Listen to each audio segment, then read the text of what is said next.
I think probably the more correct explanation for it, though correct me if you have a different one, it's that this is just the inevitable consequence of when tactics trump strategy entirely. No pun intended with use of Trump. I mean that tactics are all that there is, and there is very little in way of strategy.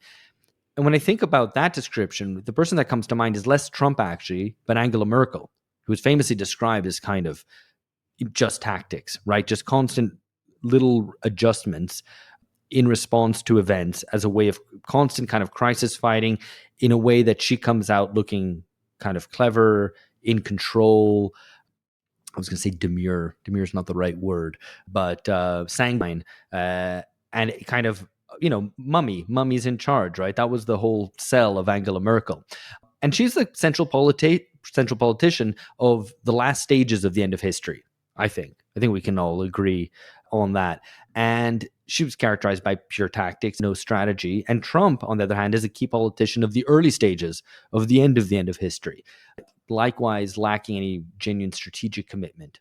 But his tactics are different. His tactics are much more aggressive and deliberately divisive, whereas Merkel's was in view of creating a kind of consensus and excluding a minority. So, probably her biggest single unilateral move was the acceptance of the refugees in 2016. Is it 2016? Is that right? Yeah, 2016.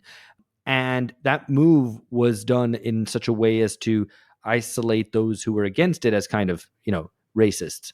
So it's interesting, I think, to think about two politicians who are both extremely tactics led with no kind of strategic considerations, except the tactics are carried out in a different way and to different ends, one for consensus, one for division.